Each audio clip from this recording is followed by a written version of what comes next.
도대체 챗GPT라는 것이 무엇이고 그것이 스타트업을 하는데 어떻게 그것을 적용을 할 것이냐 하는 식으로 제목을 바꿨어요. 챗GPT를 보니까 전에 있는 제목하고 바꿔야 하더라고. 왜냐? 내가 챗GPT를 얘기를 하기 때문에 챗GPT에서 물어보니까 바꿔야겠다고 그러고 딱 나오더라고. 그래서 바꿨어요. 그 새로 있는 것으로 여기다가 올려놓고 또 업스트랙도 바꿨어요. 그래서 바꿨으니까 앞으로 그걸 활용을 했어요. 여기 한 80페이지 되어 있을 거예요. 그런데 15분 내에 하라고 그러는 것을 하지 말라는 얘기하고 똑같은 제목만 얘기하고 끝내라는 얘기하고 그런데 어쨌든 사회의 권한이니까 그건 맞추도록 하겠습니다. 컨텐츠는 문제인식. 챗GPT는 무엇이냐? 챗GPT 창업 활용 방안. 챗GPT의 문제점은 뭐냐?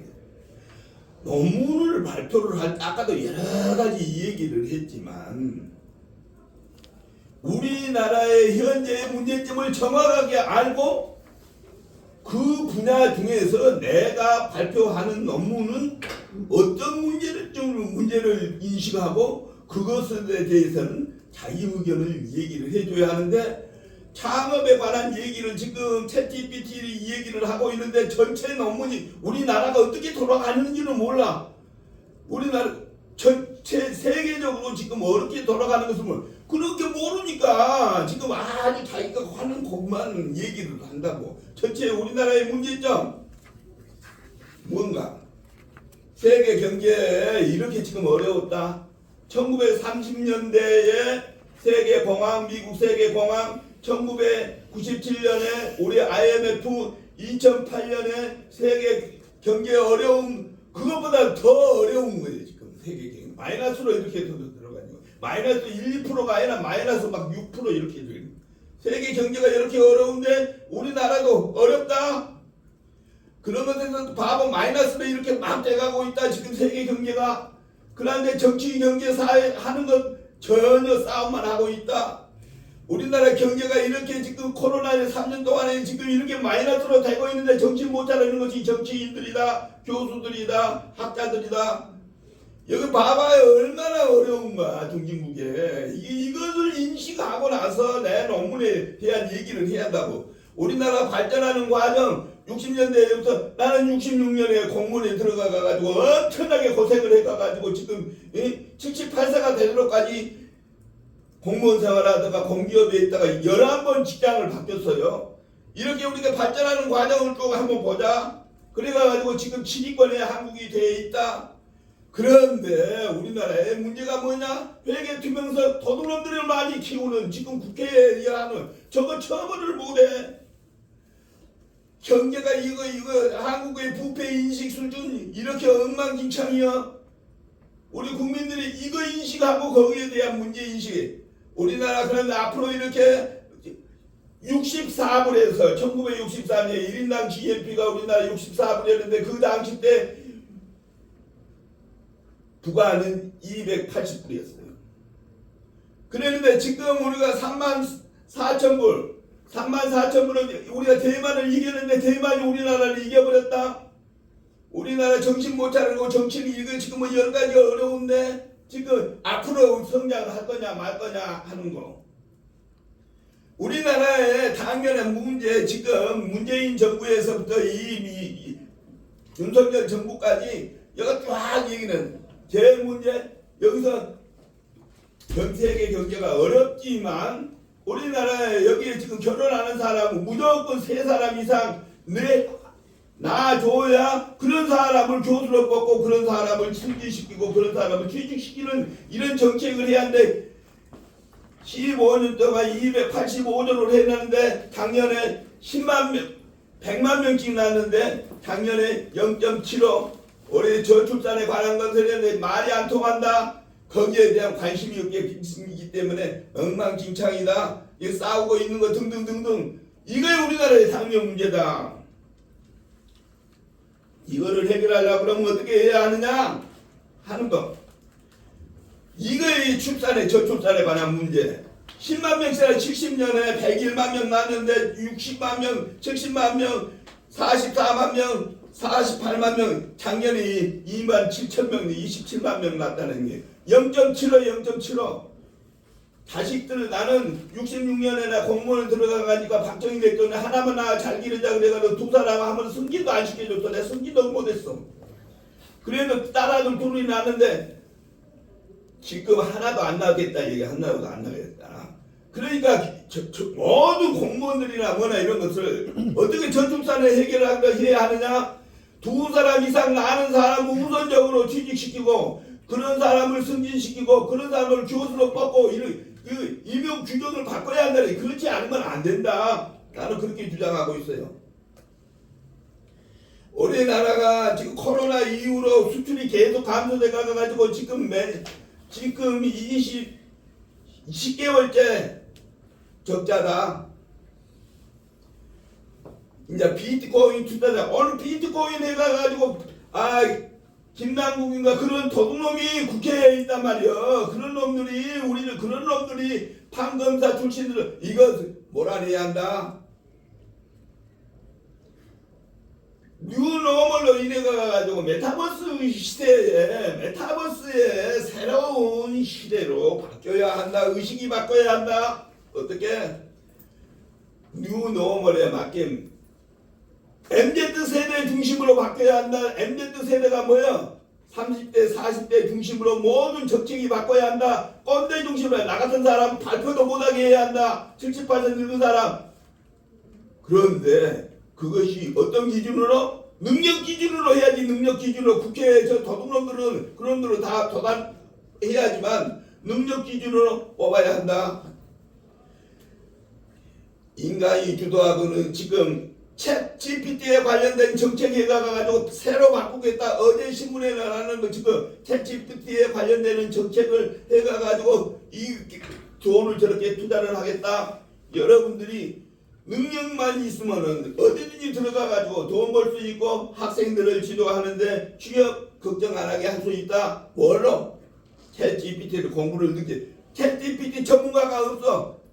늦게 열심히 하는 사람이 전문가요. 나도 챗 GPT 같이 했어. 이제 챗 GPT로 들어가. 시간이 5분 다 지나가 버렸네 벌써. 챗 GPT에 관련된 이런 거 여러분들 챗 GPT 해보는 사람. 와 여기는 수준이 그러면 챗 GPT 나 것이 없어 이거. 챗 GPT 다 아는 거 뭘 내가 챗 GPT를 해 여기에. 이런 수준이 돼야 여기 있는 사람 다 승진시키고 여기 있는 사람들 앞으로 여기 명단 내주세요. 나는 이거 강의를 하고 질문을 하고 거기에 있는 사람 여기 책도 주고 선물도 주고 그러는데 돈 남게 생겼네. 이거 다 아는 사람 뭐 그러면 내가 이 얘기를 할 필요가 없죠. 이런 얘기를 뭐를 해? 챗 GPT에 관련되어 있는 거 해보니까 쫙 질문 다른 사람이 못 들어보는 거. 구글이라든가 마이크로소프트가 큰 일을 한 거예요. 돈을 많이 대가가지고 오피스나